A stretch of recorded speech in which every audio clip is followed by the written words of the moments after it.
Je vous emmène de nouveau cette semaine au Cendres, près de Clermont-Ferrand, où vient de se dérouler l'exposition Train d'ici et d'ailleurs, un nouvel intitulé pour ce salon qui était jusqu'alors connu sous le nom de Convention du train américain.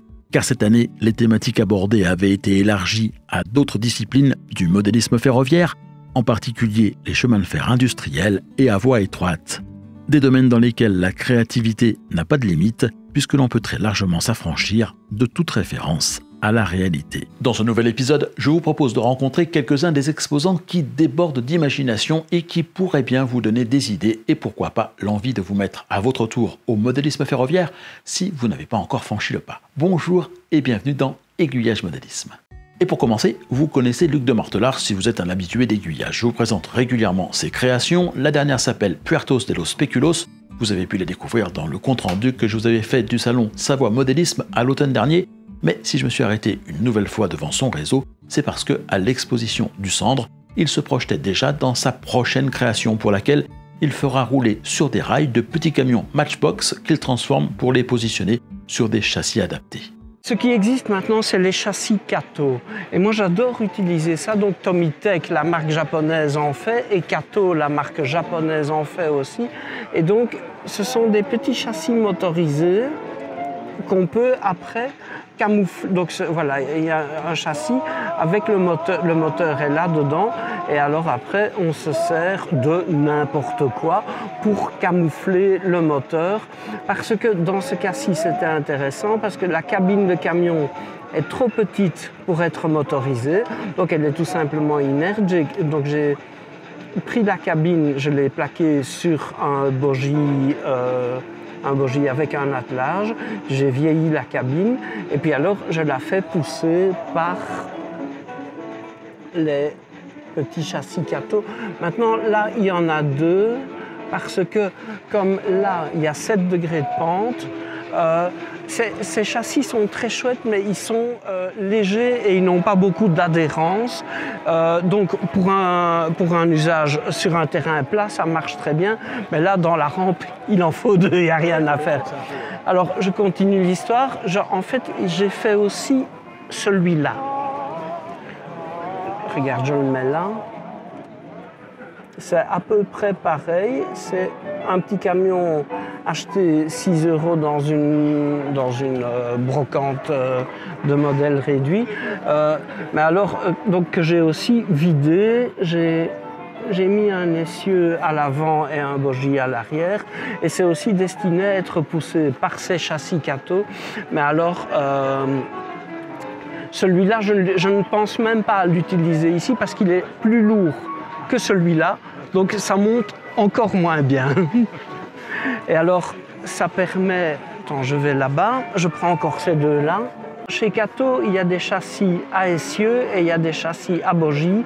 Celui-ci, c'est un châssis à bogie, aussi avec une cabine de camion Matchbox, une caboose et voilà, ça fait une espèce de galloping goose. Et alors ça, c'est pour un projet qui n'est pas encore finalisé et donc qui se passe en Afrique. Et c'est pareil, donc là, il y a un châssis à essieu Kato. Maintenant, comme le moteur prend un peu de place, en fait, des éléphants, il n'y a plus que ce qu'on voit. J'ai dû les râper et ils sont collés sur le dessus du moteur. Et donc, il y a de la paille qui sert à camoufler le reste. Et alors, donc, en fait, les éléphants, ils sont allés chez le vétérinaire parce qu'ils ont la maladie qui tue les éléphants. C'est le rhume, avec le nez qu'ils ont forcément. Donc ils sont allés chez le vétérinaire et puis là ils sont au retour de chez le vétérinaire. Et regarde, il y a un fût sur le camion. Et qu'est-ce qu'il y a dans le fût? Tu ne sais pas, non? C'est pas de l'eau, hein. Les gouttes nasales. Je ne sais pas vous, mais moi, j'adore les petites histoires inventées par Luc. Alors, en voici une autre. Celle-ci est bel et bien connectée à la grande histoire, celle du développement des chemins de fer dans le monde.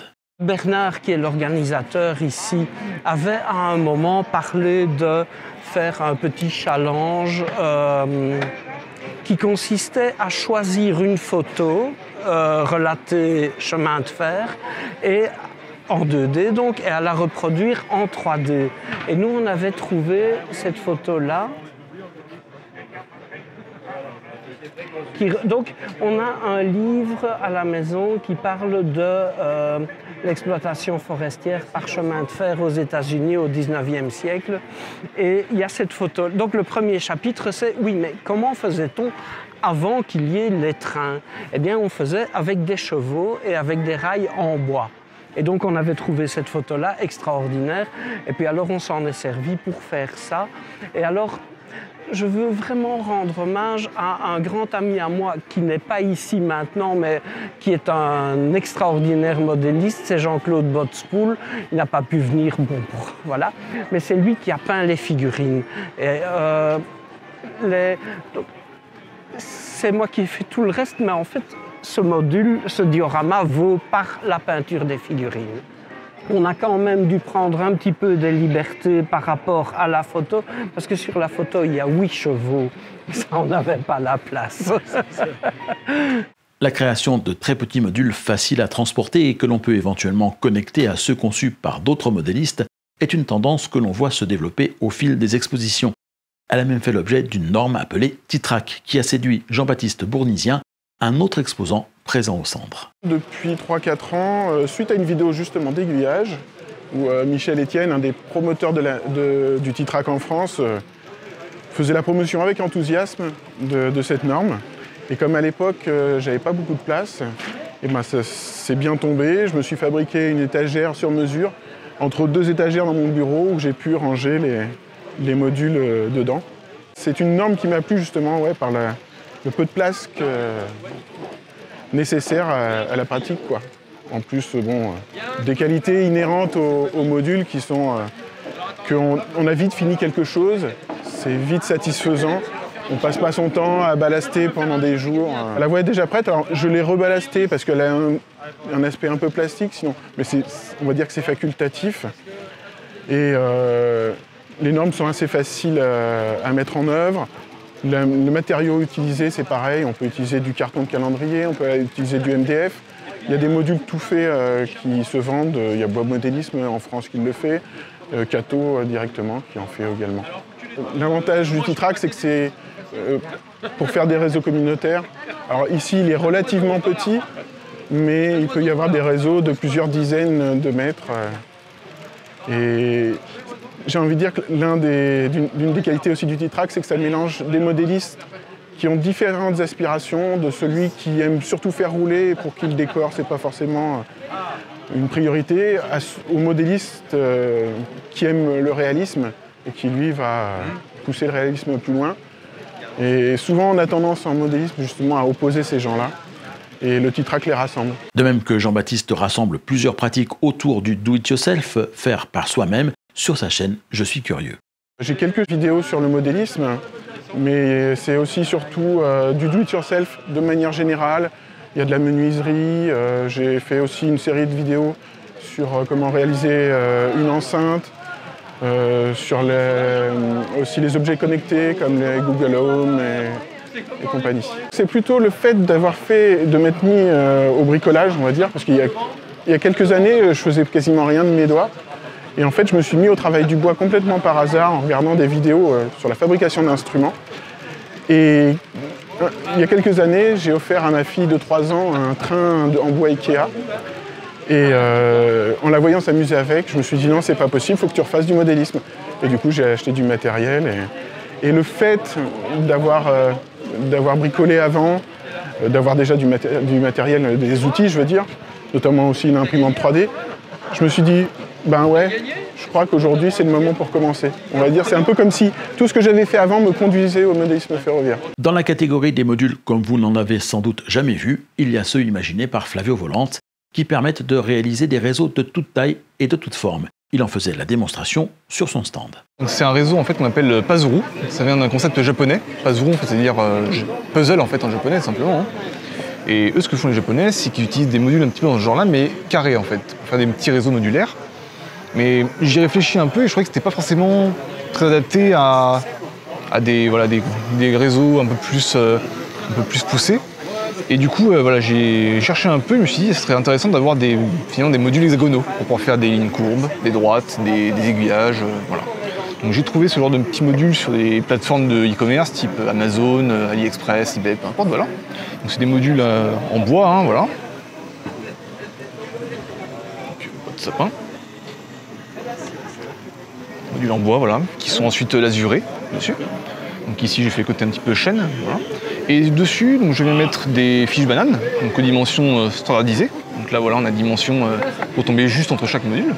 Et je viens ensuite les câbler et poser ma voie à la main dessus. Voilà. Donc là, c'est des modules qui font un diamètre 140, côté de 70 mm.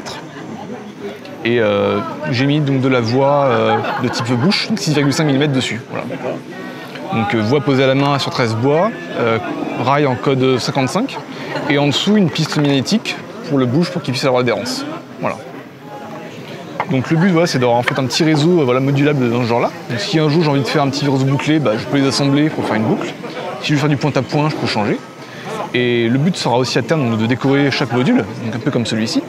Et d'en plus pouvoir y insérer des points de fixation, donc des petites vis, pour pouvoir mettre des éléments de décor, des petits arbres. Si par exemple aujourd'hui je veux faire un forestier, je mets un arbre dessus, sapin. Si demain je veux faire du mexicain, eh bien je mets des cactus ou autre chose. Pour l'instant c'est encore à l'état de concept, donc, et puis je pense que ce sera plutôt pour moi effectivement. Après si ça peut inspirer ou fédérer d'autres gens, pourquoi pas. Alors par exemple ici j'ai pris des modules, donc j'ai fait du HO 6,5 avec des modules de 14 cm de diamètre, mais il existe différentes tailles de ce type de boîte. Hein. Par exemple je crois du 170, même du 220. Donc si on peut faire par exemple avec, je sais pas, de la voie en 16,16 mm pour faire du 0 ou du 1/35e, c'est possible je pense. Voilà, là j'ai juste montré un concept avec un choix technique précis. Et après, juste pour parler un petit peu finance, finalement le prix n'est pas si excessif. Si tant est qu'on fasse des achats à peu près sur des plateformes un peu low cost, hein. Un module comme ça en bois, juste c'est 4-5 €. Et le prix de revient d'un module fini, on est sur, pour un module droit ou courbe, à peu près 10 € on va dire. Et pour une aiguille, on est entre 15 et 20. Voilà. Donc, ce qui fait, par exemple, pour ici, un ensemble de 13 modules, je crois qu'on doit être vers les 150, 170. Voilà. Donc, ce qui, vu la taille du réseau et les possibilités, n'est pas si cher payé, je trouve. Et vous, qu'est-ce que vous pensez de ces modules? Vous pouvez me le dire en commentaire. Pendant ce temps, je vais me diriger vers Jean-Jacques Bachou, qui était venu avec un module de conception beaucoup plus classique, mais qui a lui aussi l'intérêt de tenir dans le coffre d'une voiture et qui voyage d'exposition en exposition depuis pas mal d'années, même si cela fait un bout de temps qu'on ne l'avait pas vu. Là, c'est pas une résurrection, mais presque. En fait, on le ressort, ce réseau Boussois-Lorieux, qui est bien évidemment complètement imaginaire, malgré que la consonance peuvent porter à confusion. Ça fait 20 ans qu'on avait conçu ce réseau. Il avait été présenté à Expométrique en 2001 et on avait gagné le premier prix du concours Voix Libre GEM. Voilà, et puis bon, il est sorti dans quelques expositions, et puis avec les déménagements, les problèmes qu'on a rencontrés ces dernières années, il était toujours dans mon garage ou sur ma mezzanine, voilà. Donc on a dit pour les 20 ans, et puis pour l'exposition de Bernard et de Sylvie, on va le ramener, et puis on va le faire retourner, donc voilà. Le problème, c'était de faire quelque chose d'inspiration Vivarais, Velay, mais pas avec les contraintes.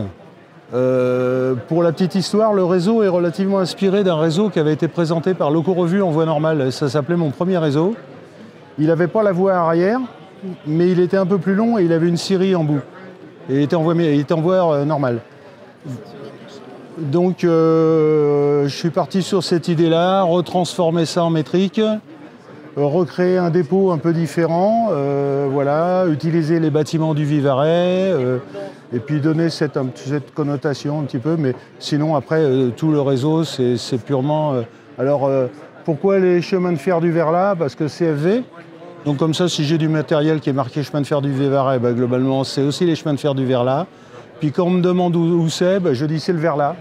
Et plus précisément c'est le Verlat, la partie basse du Verlat, c'est le Verlat bas. Voilà. Et puis pour le petit réseau que tu as déjà vu, Vivariac, c'est la partie haute du Verlat et c'est le Verlat haut. Voilà.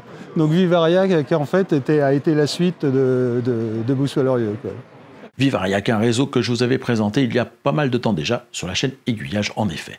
Je voulais terminer ce petit tour de l'exposition 2022 au Cendres en vous présentant les activités d'un nouvel artisan qui s'est lancé récemment. Il n'en est pas à son coup d'essai, mais vient de démarrer une nouvelle activité qui se partage entre production d'éléments de décor pour les réseaux des modélistes et de décor pour la maison. Il s'agit d'Éric Touénon, d'Architrain et Déco. J'ai commencé par une activité de décoration sous la marque Edeco by L'Occitan. Et par extension et par envie personnelle et puis par passion, j'ai voulu étendre mon activité vers le maquettisme en utilisant toujours les mêmes techniques, c'est-à-dire l'impression 3D, la gravure et la découpe laser. Et aussi la même éthique, c'est-à-dire utiliser des matériaux recyclés, naturels, biosourcés, respectables d'une filière éco-responsable et respectueuse de l'environnement. Au niveau maquettisme, pour l'instant, j'en suis au balbutiement. Je communique sur ce que je veux faire et ce que je veux présenter, en restant à l'écoute des futurs clients. Je peux travailler aussi bien sur catalogue, c'est-à-dire que pour l'instant, il est petit, mais il va s'agrandir. Donc il y aura des accessoires, des bâtiments modulables, industriels et d'habitation ou commerciaux. Et je peux aussi travailler sur mesure, c'est-à-dire à la demande du client, sur photo, sur croquis côté. Ça peut être des huisseries, ça peut être des ferronneries, ça peut être plein de petites choses qui viennent enrichir les réseaux de chacun. Mon travail commence toujours par l'échelle N, parce que c'est celle que je maîtrise le mieux au niveau visuel, échelle, dimension, rendu. Et après j'extrapole pour faire le Z et le HO. Mais là, je vais être obligé de faire du zéro parce que j'ai une demande qui commence à se créer pour avoir des huisseries très particulières pour représenter des maisons médiévales ou des maisons de particuliers, et c'est pas forcément des huisseries qu'on peut trouver dans le commerce. C'est le côté déco, donc je fais des horloges, des plateaux, des sous-verres, donc ça peut être sur catalogue. Je pars toujours de photos que j'ai fait moi-même et après que je vectorise, ou alors de photos libres de droit comme des anciens dessins de profil de rail, des choses comme ça. Donc je travaille principalement sur l'ardoise, le bois et du bois contre-collé avec des tissus.